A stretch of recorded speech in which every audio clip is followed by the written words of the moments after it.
When we think of climate activism, the one group that probably comes to mind is Just Stop Oil. Just Stop Oil is a British activist group which was formed at the start of 2022 and has since made headline after headline for its brand of disruptive protests. Here they are throwing soup on a Van Gogh painting in October 2022, and here they are disrupting the World Snooker Championships the following year, and this footage of them spraying orange paint on Stonehenge. A common trend for Just Stop Oil's antics is no matter where they go and what they do, they always seem to turn the public against them. In fact, if you search for the group on YouTube, some of the autofill suggestions are Just Stop Oil protesters getting owned compilation and Just Stop Oil getting beaten up compilation. The group also didn't earn themselves many favors, following reports that their roadblock protests led to a patient missing their cancer treatment, emergency vehicles being slowed down, and one case of a man missing his father's own funeral. Even in TV interviews, most of the clips you're likely to find characterize its members as hysteric lunatics or immature extremists. With all of this being said, it seemed absolutely impossible that the members of Just Stop Oil didn't know how unpopular they've become among the general public, and this is why we decided to investigate.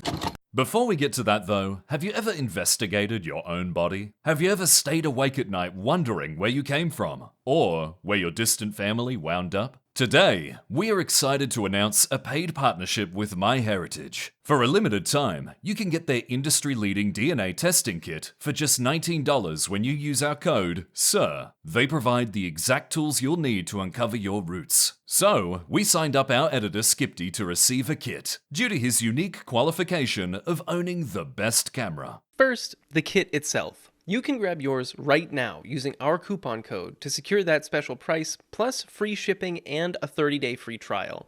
Taking the test is simple, a 60-second cheek swab and a sterile tube to mail in your specimen. All that's left now is the waiting. I've actually been looking forward to this for weeks. I'm expecting to see a huge portion of Irish on my mom's side, but I guess we'll see what the data actually says. Alright. The test results are in, and it turns out my predictions were actually pretty spot on. It turns out my mom's side really is as Irish as they come. You can actually see exactly where on the planet your family is from with this cool globe feature on the personal website MyHeritage makes for your results. The site also comes with an ancient origins report, tracking my family's history across the ancient world. Wanderer, let me tell you of our Germanic ways. My DNA clearly had much higher expectations for me.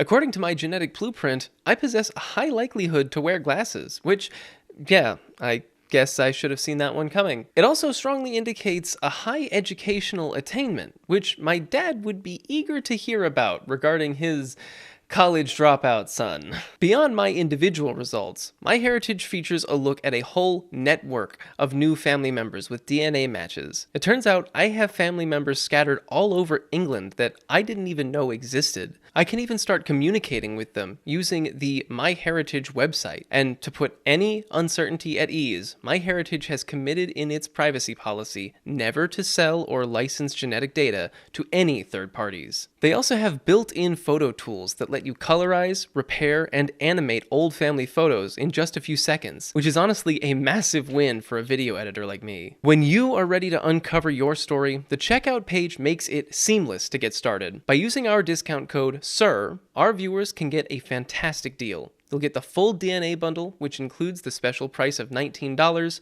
free shipping, and a 30-day free trial. You can use the link in the description or scan the QR code on screen right now to get started today.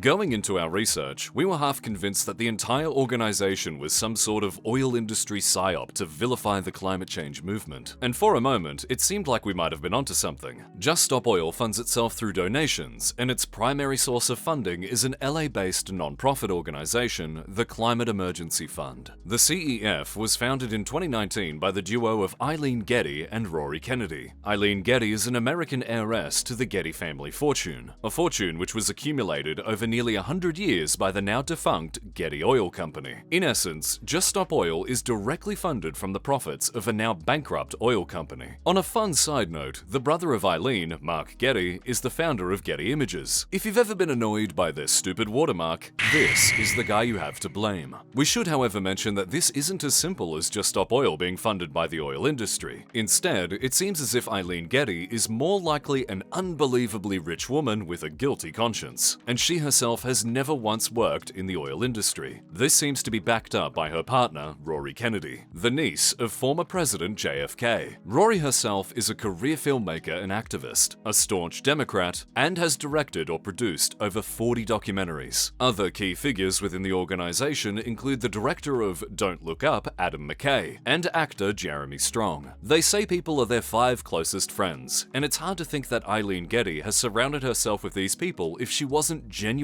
concerned with climate change. But if Just Stop Oil isn't a convoluted oil industry psyop, why the hell is it so combative with the public? Why does it seem so determined to be despised by the very people it's trying to sway? And before we get there, what does the organization even want?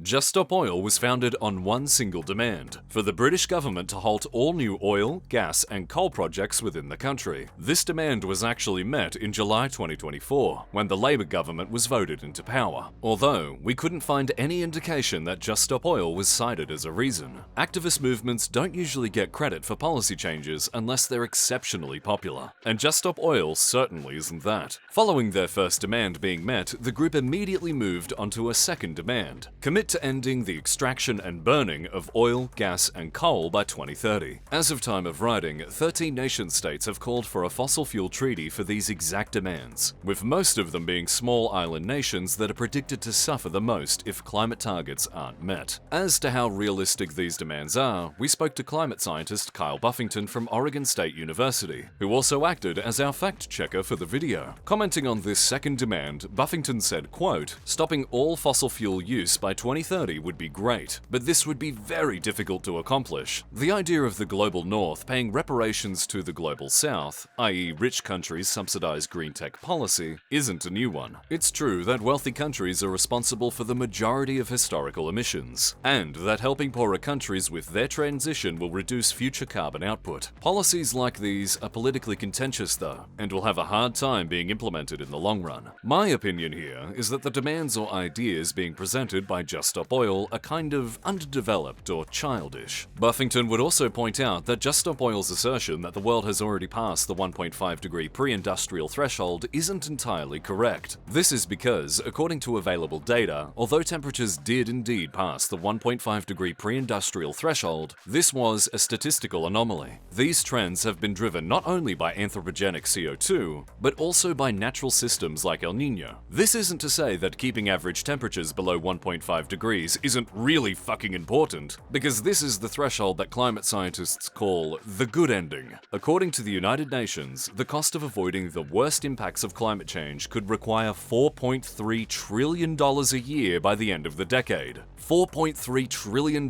is nearly double the US military's annual budget, which in itself is just a fucking ridiculous amount of money. We actually had to run this by Kyle to make sure we had the right number of zeros, but it turns out this is indeed the cost of stopping climate change. We should keep in mind that this number is a bargain compared to what it would cost to ignore it. Environmental news organization EcoWatch estimates that man-made climate change currently costs humanity around $16 million an hour due to increased frequency of heat waves, extreme weather events, and general human health concerns. However, by 2050, they estimate that this figure will sit between 194 to 353 million. Unlike actually fixing climate change, where we get renewable power grids and clean air, in this scenario, we get absolutely nothing for our money. Not trying to tackle this thing might be the single worst financial decision that we as a species will ever make. As Kyle Buffington explains, quote, "Should we fail to achieve the emissions targets set by the Paris Climate Agreement, we'll be living in an ever more uncertain world. Natural disasters will continue to break historical records, increasing in severity and frequency. New climate regimes will force people to upend their way of life, and in the worst cases, even migrate from their homes. What we have in store for us is decades-long humanitarian and environmental crisis." Polling within the UK has shown that the British public is generally very concerned with climate change, and often rank it as one of the most important concerns facing the nation. For people who understand the cataclysmic consequences of climate inaction, policies to avoid it are some of the easiest to support. So we once again come back to the original question: why the fuck does Just Stop Oil antagonize a public that probably agrees with them.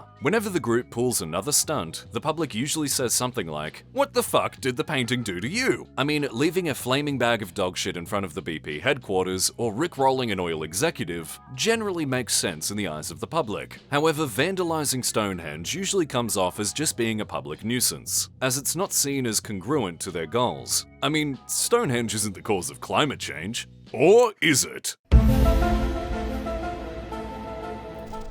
Viewers might be surprised to know that Just Stop Oil was once a very different organization. In the early days, JSO was fixated on targeting oil infrastructure, and at one point they even managed to shut down half of all oil terminals in southeast England. The problem, however, is at the end of the day, absolutely no one gave a shit. An anonymous JSO protester would later explain, quote, "I've been told so many fucking times, go to Parliament Square, go to an oil refinery or whatever. I've locked myself to an oil tanker for 36 hours.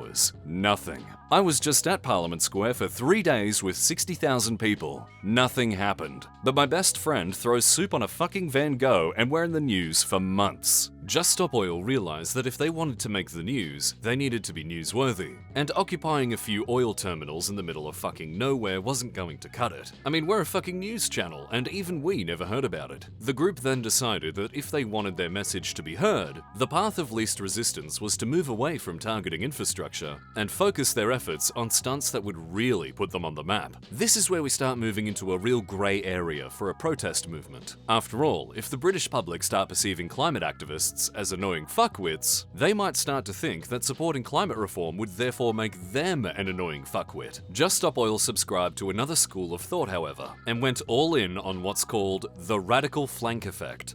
In short, the radical flank effect refers to the impact a fringe group can have on an overall cause. The idea is that a radical group, in this case Just Stop Oil, will seem extreme and even downright unpalatable to the general public. But in doing so, will make even more moderate groups appear more respectable. A good example is Malcolm X in the American Civil Rights Movement, a controversial figure who advocated for violence in the name of racial justice. Although he certainly wasn't winning any white supporters, he acted as a radical flank that allowed the likes of Martin Luther King to thrive. Perhaps a more relevant example is ExxonMobil's complete rejection of the risks of climate change until 2014, making BP look reasonable for acknowledging these risks in 1997. ExxonMobil's own research teams accurately created climate models as early as the 1970s. However, because the company waited until 2014 to admit that its business model was fucking up the planet, BP gets to look moderate for only waiting until the 90s. A report by a group of social psychology researchers looked into this phenomenon in the context of Just Stop Oil's disruptive protests, and it was found that although their own popularity suffered, there was absolutely no loss of support for climate policies. On top of this, research from the University of South Carolina found that support for moderate groups tend to increase when a more radical group starts employing unpopular methods to protest.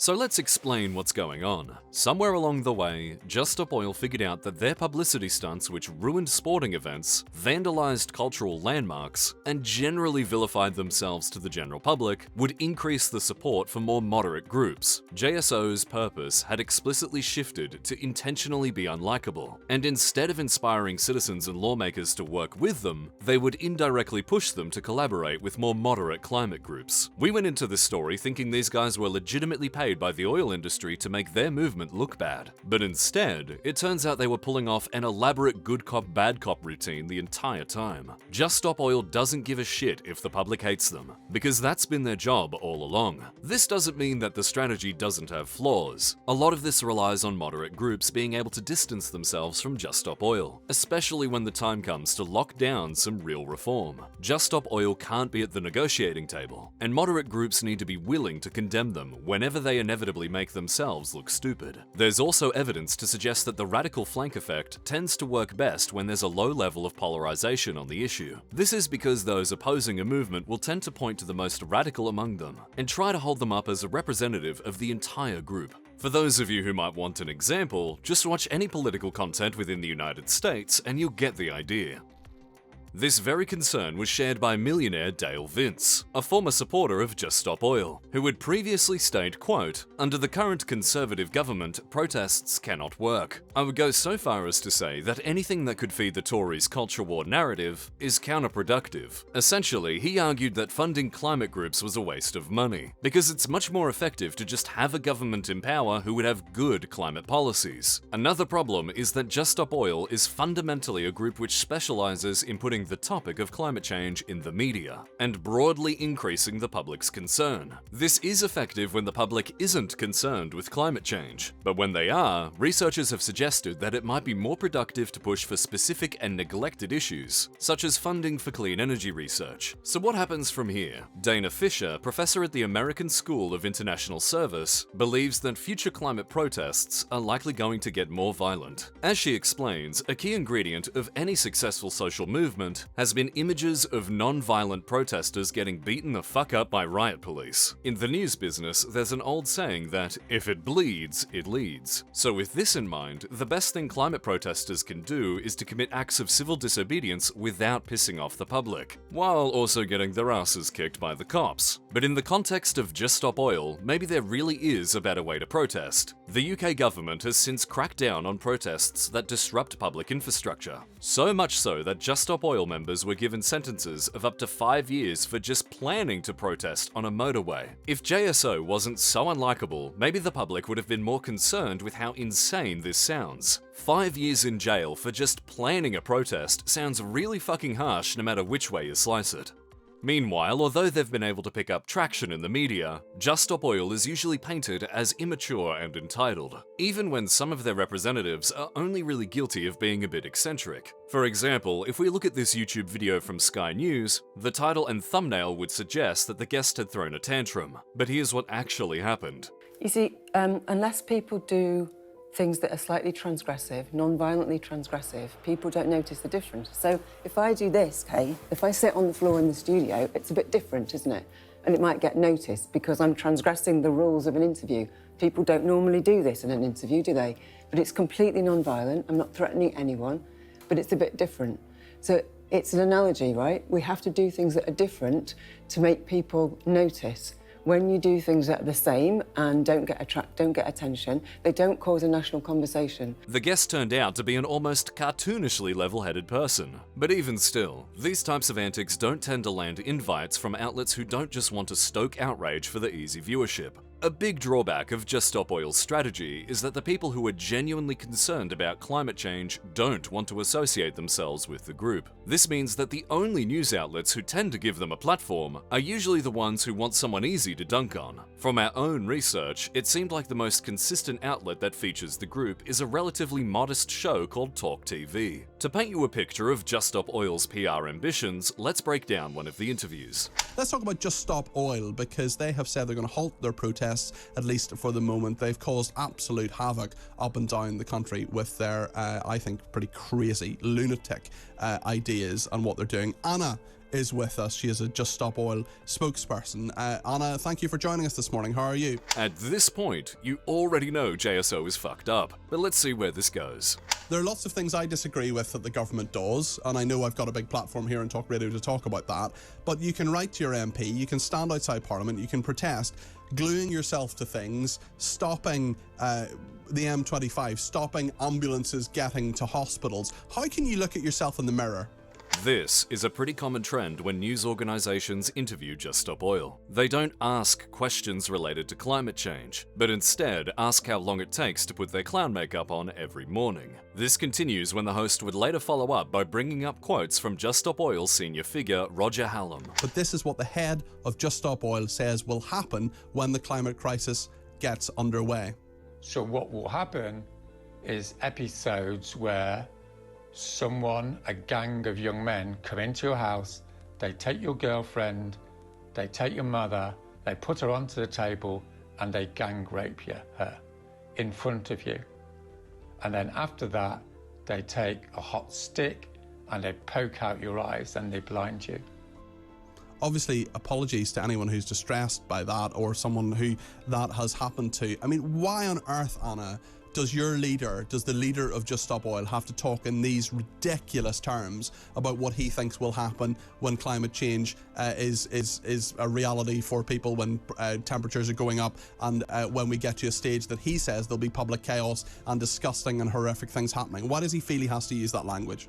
Okay, so there's a bit to break down here, but let's just start with the quote itself. Firstly, Roger Hallam isn't the leader of JSO, but rather a founding member. Just Stop Oil is notoriously leaderless, which is a whole topic we'll get into later. As for the quote itself, context for it can be found in a guide to nonviolent activism, written by Hallam during one of his many stays in prison for his climate activism. The fucking thing is 20 pages long, so we hope you appreciate the shit we do for you guys. The short version is that if temperatures get too hot, it will create a vicious feedback loop of releasing trapped methane deposits, which will further increase temperatures, which will release more methane, and so on. This will lead to more frequent extreme weather events, crop shortages, migration on a level never before seen, and in the worst case, wars over resources or complete societal collapse. It should be noted, however, that a climate change scenario leading to this kind of Mad Max-style hellscape isn't really taken seriously by the scientific community. For instance, climate researcher Amber C. Kerr estimates that even under the worst-case scenario, man-made climate change would kill, quote, at most, the low hundreds of millions.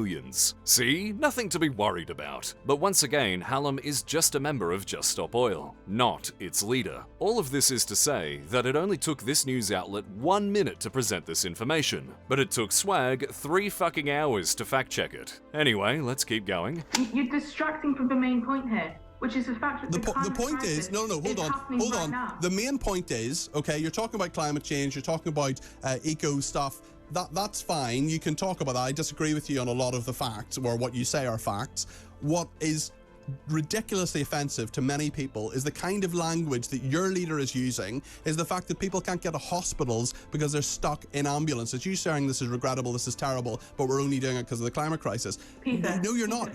You're doing it because you are an eco-terrorist. Firstly, the JSO representative isn't fucking wrong. At no point in the interview do they ever get asked a climate change-related question, and the host is always quick to steer the conversation to make climate activists appear morally bankrupt. Labeling his guest as an eco-terrorist is just the cherry on top, and for those wondering, the British government has never applied this label to Just Stop Oil. As for blocking emergency vehicles, the group officially has a blue light policy. However, you can't just shut down major roads and not expect emergency vehicles to get delayed. If anything, that might be the first fair point he brought up. The easiest way to unite a whole society against you is when you start fucking around with paramedics. This is madness. It is wrong. It's morally wrong. You're putting far more lives in danger by your eco-terrorism than what you're trying to save as a result of a made-up climate crisis and Peter, the fact that all these things that this guy is saying that are going to happen in graphic terms, which are deeply offensive.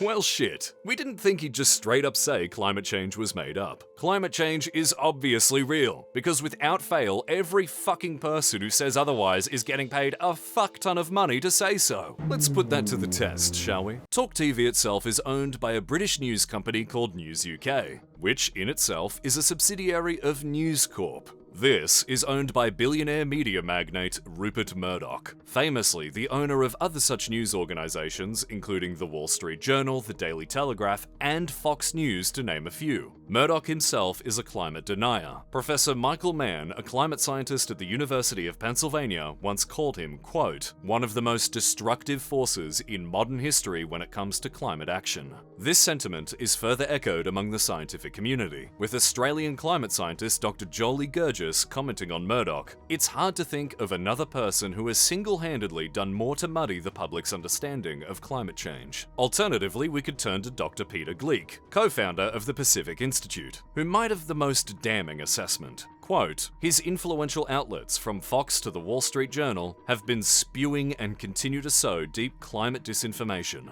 and they continue to support and promote biased, misleading opinion pieces and commentary from climate deniers and delayers. When our history is written and the final roster of climate villains is posted, Murdoch will be at the top. With all of this laid out, it's almost laughable that Talk TV host Peter Cardwell would even have the balls to attack his guest's moral code, when he himself is literally being paid by the final boss of climate change. Anyway, the end of the interview is also really fucking weird. Okay, Anna, thank you very. Why are we not allowed to know your surname, by the way? Well, I just don't want it to be publicised. I feel like that's perfectly reasonable. Okay, I think it's ridiculous. But thank you anyway, Anna. Really appreciate your time. I think you're talking absolute nonsense, but I appreciate that you've given up 15 minutes of your time on a Friday morning. She is a Just Stop Oil spokesperson. Her name is a mystery. It is an absolute mystery. So thank you to Anna for that. So, for some reason, the host really gets fixated on Anna's last name. And honestly, you can't blame her for not wanting to give that away. If you look at the comments of that video, you quickly realize that the people who watch this kind of thing would gladly muster their 6 collective brain cells to do this woman harm. I mean, one of them suggests a public flogging, another immediately doxes her, and another one literally tries to make the "you criticize society, yet you participate in it. I'm very intelligent" argument. For those of you looking to see a zoo of God's simplest creatures, we'll leave a link to that video in the description. It's really a wild ride.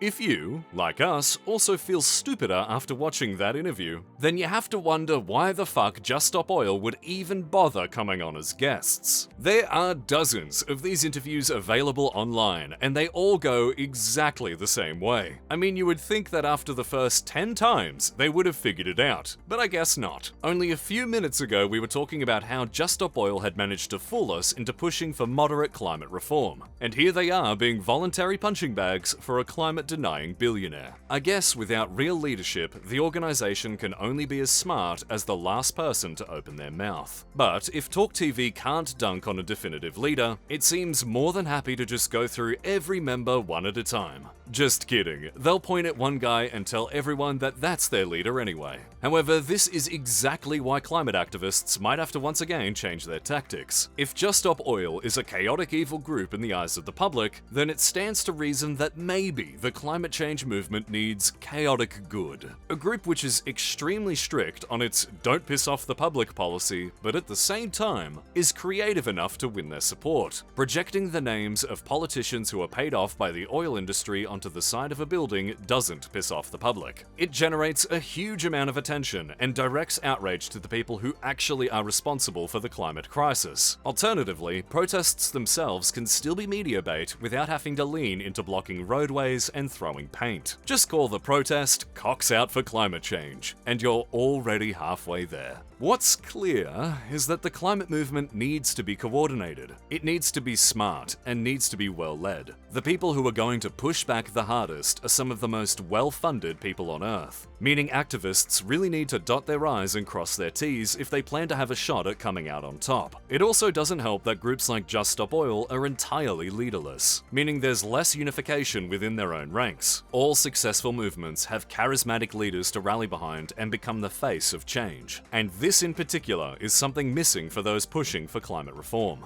At this stage, we want to hear your take on the climate movement. What do you think it needs? Are groups like Just Stop Oil the heel that uplifts more moderate organizations? Or are they the face of everything wrong with climate activism? We're curious to know where you land. As always, all the sources we used will be down in the description below. But until next time, have a fucking good one.